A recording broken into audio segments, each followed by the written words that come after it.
So to be honest, I didn't really intend to spend any money on Black Friday, but I went to a filmmaker meetup in Dallas a couple days ago and had some good conversations about when to buy gear, what gear you pretty much absolutely need, and just some good insight on having gear will get you more jobs, essentially. I basically have decided to finally get a new cart. I've talked about this in the past couple vlogs. So the cart actually comes in 2 days. I went with the Gator Frameworks cart, the all-terrain one. But I did go ahead and get this grip and gaff bag. This was kind of a no-brainer. This was non-negotiable, basically. This part pretty much slides over the rails of the cart. It has a hard plastic bottom in it.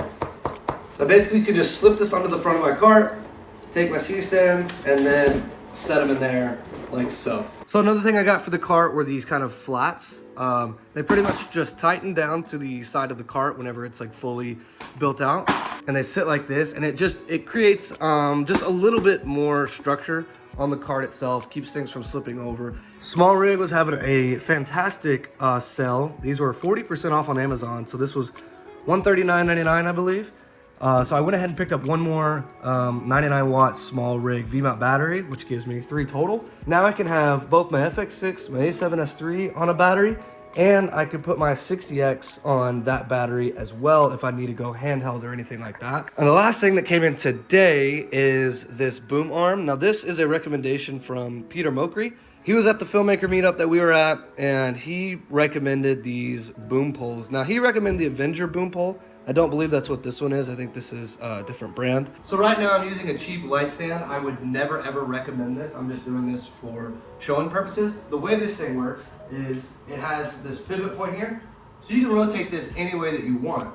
And like I say, it's almost like a C-stand, just sideways. It extends out exactly like a C-stand does.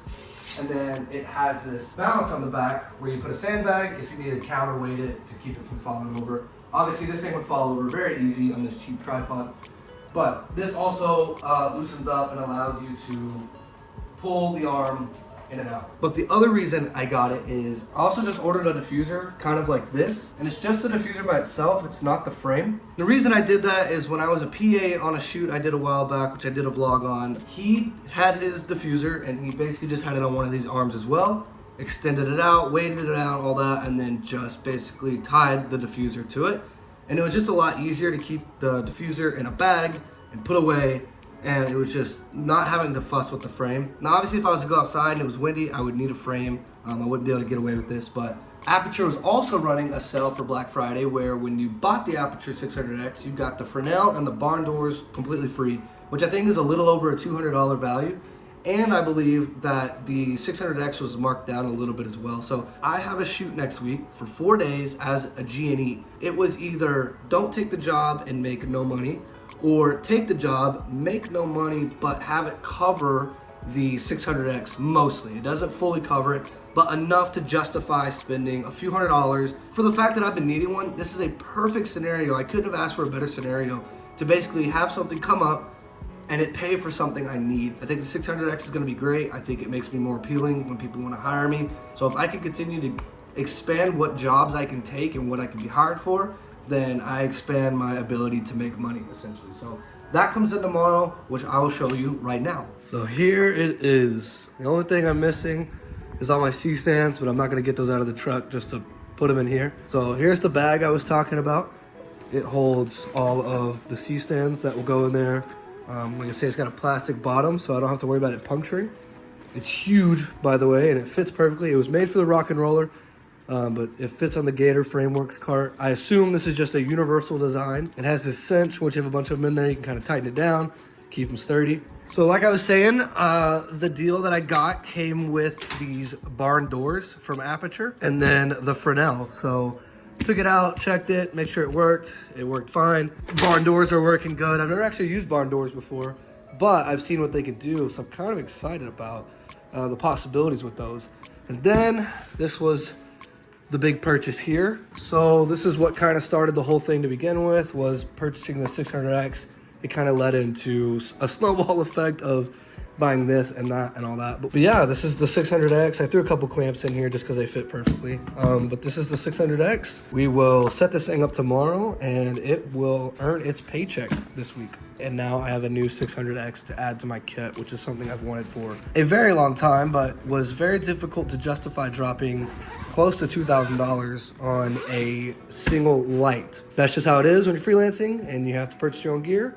Sometimes the big expenses just come up, but again, in my case, this will pay for itself this week. And then last but not least, we have the Gator Frameworks cart. So I went with the all-terrain one. So even the front wheels are a little bit bigger. They are solid. Just from what little bit I've played with it so far, feels smooth, feels sturdy. So there's the bases that I was showing earlier put on there. Glad I went ahead and bought it. A really nice upgrade. I think it just kind of improves the quality and the durability of everything sitting on there. So I have my Nanic 962 case, which houses everything. You've seen it in a bunch of other vlogs. This is my light case for now that I have. My 600X, my Fresnel, my barn doors, mini diffuser, and then I'll have my C-stands there. Now, the last thing that I bought that I haven't shown yet is this silk diffuser. It's a 3/4 stop. I honestly am gonna sit here and just not even lie to you. I don't really know too much about the different type of diffusers and stuff. I went with this one based off the reviews. I did a little bit of research. I think this is gonna be a good option for me. If not, I still do have this one, so I could double up on here if I needed to. But I think with a 3/4 stop and then like a Fresnel, which I think adds a stop if I'm not mistaken. Plus I have the Light Dome Mini 2, all of that. I think this is gonna be a good purchase. So I'm pretty happy. The whole kit is continuing to stay functional. It's continuing to stay pretty small. It makes it easy to unload all of this stuff when I get to set. I just gotta throw it on here, unload it, and then once the set's done, I just load it back into its case and we're out of there. So this is what's nice about the bag too, is that it just folds down real easy, slips on and off, only takes a second, and then I just gotta throw it right on top with the C-stand. So it's the first thing I can pull out. So everything fits back here. We got the floor to the cart, the light case, the barn doors, the 60X, the Fresnel, my gaffer bag, all my C-stands, and then there's a cart right here, and then the Nanic case back here. So this is perfect. This is what I was hoping for. I was just kind of wanting everything that I had to fit in here. That's it. We go and shoot for 4 days, and we hope that we continue to get gaffer jobs and that this investment pays off.